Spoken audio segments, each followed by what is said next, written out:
નમસ્કાર. આજે આપણે ગુજરાત સરકારની સ્વરોજગારલક્ષી યોજના વિશે એકદમ ઊંડાણપૂર્વક વાત કરવાના છીએ. ખાસ કરીને વર્ષ 2026 માટે જાહેર થયેલી અનાજ દળવાની ઘંટી સહાય યોજના. આ એક એવો નિર્ણય છે જે ખરેખર અનેક પરિવારો માટે આર્થિક સ્વતંત્રતાના નવા દરવાજા ખોલી શકે છે. તો ચલો સીધી જ શરૂઆત કરીએ અને આ યોજનાની તમામ વિગતો સમજીએ. હવે એક સવાલ જે સામાન્ય રીતે મહેનતુ માણસના મનમાં થતો હોય છે કે શું સરકારની સીધી આર્થિક મદદથી ખરેખર પોતાનો સ્વરોજગાર શરૂ કરી શકાય? એનો સત્તાવાર જવાબ છે હા, બિલકુલ શક્ય છે. ગુજરાત સરકારના સામાજિક ન્યાય અને અધિકારિકતા વિભાગે આ દિશામાં એક બહુ સકારાત્મક કદમ ઉઠાવ્યું છે, જ્યાં સીધી આર્થિક સહાય આપીને સ્વરોજગારીને વાસ્તવિક સ્વરૂપ આપવામાં આવી રહ્યું છે. આજના આપણા આ અહેવાલના મુખ્ય 5 મુદ્દાઓ આ પ્રમાણે રહેશે. પહેલું, યોજનાનો હેતુ. બીજું, પાત્રતા અને માપદંડ. ત્રીજું, લોનની રકમ અને વ્યાજ. ચોથું, ચૂકવણીના નિયમો. અને છેલ્લે, અરજી પ્રક્રિયા. તો સૌથી પહેલા વાત કરીએ આપણા પ્રથમ મુદ્દા વિશે, યોજનાનો મુખ્ય હેતુ અને આત્મનિર્ભરતા.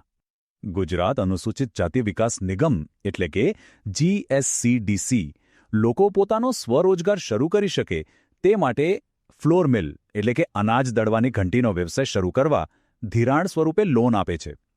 આનો સીધો ઉદ્દેશ્ય એ છે કે રાજ્યના ગરીબ અને મધ્યમ વર્ગના લોકો પોતાનો નાનો વ્યવસાય શરૂ કરીને આર્થિક રીતે પગભર બની શકે. આર્થિક રીતે નબળા વર્ગને રોજગારી માટે ભટકવું ન પડે, પણ તેઓ જાતે જ સ્વાવલંબી બને તે જ આ યોજનાનો મૂળ હેતુ છે. હવે આગળ વધીએ બીજા મહત્વના વિભાગ તરફ, પાત્રતા અને માપદંડ. એટલે કે આ લાભ કોને મળી શકે? આ યોજનાનો લાભ લેવા માટે 4 એકદમ સ્પષ્ટ અને ફરજિયાત માપદંડો નક્કી કરવામાં આવ્યા છે. પહેલું, અરજદાર ગુજરાત રાજ્યના અનુસૂચિત જાતિ એટલે કે SC વર્ગના હોવા જોઈએ. બીજું, ઉંમર. અરજદારની ઉંમર 18થી 50 વર્ષની વચ્ચે હોવી જરૂરી છે. ત્રીજું અને બહુ જ અગત્યનું પાસું છે આવક મર્યાદા. કુટુંબની વાર્ષિક આવક 6 લાખ રૂપિયા સુધીની જ હોવી જોઈએ. જો આવક એનાથી વધુ હશે તો લાભ નહીં મળે. અને ચોથી શરત એ છે કે અરજદાર કે તેમના કુટુંબના કોઈ સભ્યએ અગાઉ સરકારની કોઈ પણ યોજના અંતર્ગત ધિરાણ મેળવેલ ન હોવું જોઈએ. હવે ત્રીજા વિભાગ પર આવીએ, યોજનાની નાણાકીય વિગતો. એટલે કે લોનની રકમ અને તેના પર લાગતું વ્યાજ. 2,50,000 રૂપિયા. જી હા, અનાજ દળવાની ઘંટે ખરીદવા અને આ વ્યવસાયની શરૂઆત કરવા માટે નિગમ તરફથી મહત્તમ 2.5 લાખ રૂપિયા સુધીની લોન આપવામાં આવે છે. વ્યવસાયના પ્રાથમિક રોકાણ માટે આ રકમ ખૂબ જ નિર્ણાયક સાબિત થઈ શકે છે. આમાં એક બહુ જ નોંધપાત્ર અને સારી બાબત એ છે કે આ યોજના મહિલા સશક્તિકરણને સીધું પ્રાધાન્ય આપે છે. કઈ રીતે? જુઓ, જો કોઈ મહિલા આ યોજનામાં અરજી કરે છે તો તેમના માટે વાર્ષિક વ્યાજદર માત્ર 1% જ રાખવામાં આવ્યો છે, જ્યારે પુરુષ અરજદારો માટે આ વાર્ષિક વ્યાજદર 2% રહેશે.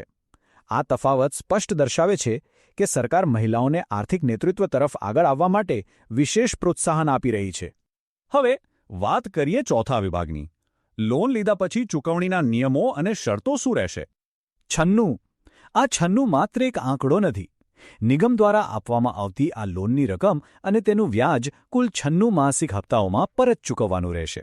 એટલે કે ધીમે ધીમે અને સરળતાથી લોન ભરપાઈ કરવા માટે લાભાર્થીઓને 8 વર્ષ જેટલો પૂરતો અને સ્પષ્ટ સમયગાળો આપવામાં આવ્યો છે. જો કે આની સાથે કડક શરત પણ છે જે ધ્યાનમાં રાખવી બહુ જ જરૂરી છે. જો નક્કી કરેલા 96 માસિક હપ્તાના સમયગાળામાં રકમ નિયમિતપણે ભરવામાં નહીં આવે તો બાકી નીકળતી રકમ પર 1% લેખે અલગથી દંડીય વ્યાજ ચૂકવવું પડશે.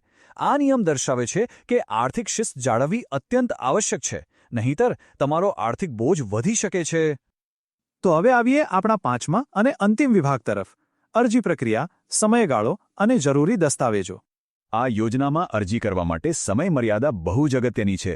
વર્ષ 2026-2027 માટે ઓનલાઈન અરજી પ્રક્રિયા 15મી જૂન 2026થી શરૂ થઈ ગઈ છે અને તેની અંતિમ તારીખ 6 જુલાઈ 2026 નક્કી કરવામાં આવી છે. આ નિર્ધારિત સમયમાં જ તમારે ગુજરાત અનુસૂચિત જાતિ વિકાસ નિગમના સત્તાવાર પોર્ટલ gscline.ggw.gov.in પર જઈને ઓનલાઈન ફોર્મ ભરવાનું રહેશે. અરજી કરતા પહેલા કેટલાક પુરાવાઓ તમારે તૈયાર રાખવા પડશે. આ રહી એની સત્તાવાર યાદી: આધાર કાર્ડ, રેશન કાર્ડ, ચૂંટણી કાર્ડ, આવક અને જાતિના દાખલા, બેંક પાસબુકના પહેલા પાનાની નકલ અથવા રદ કરેલ ચેક, રહેઠાણનો પુરાવો અને અગાઉ કોઈ સરકારી લોન લીધી નથી તે અંગેનું બાહેંધરી પત્ર એટલે કે અંડરટેકિંગ આ ફરજિયાત છે. આ ઉપરાંત કેટલીક શરતી બાબતો છે, જેમ કે જો લાગુ પડતું હોય તો બીપીએલનો દાખલો, વિધવા અરજદાર હોય તો પતિના મરણનો દાખલો, અને જો વાહનની ખરીદી માટે અરજી કરતા હોય તો ડ્રાઇવિંગ લાયસન્સ રજૂ કરવું પડશે. ફોર્મ ભરતા પહેલા આ તમામ દસ્તાવેજો સ્કેન કરીને તૈયાર રાખવા હિતાવત છે.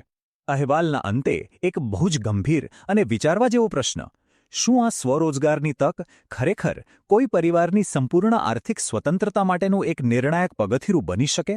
ચોક્કસપણે. સાચી માહિતી અને સમયસર લેવામાં આવેલું યોગ્ય કદમ કોઈના પણ જીવનમાં બહુ મોટો આર્થિક બદલાવ લાવી શકે છે.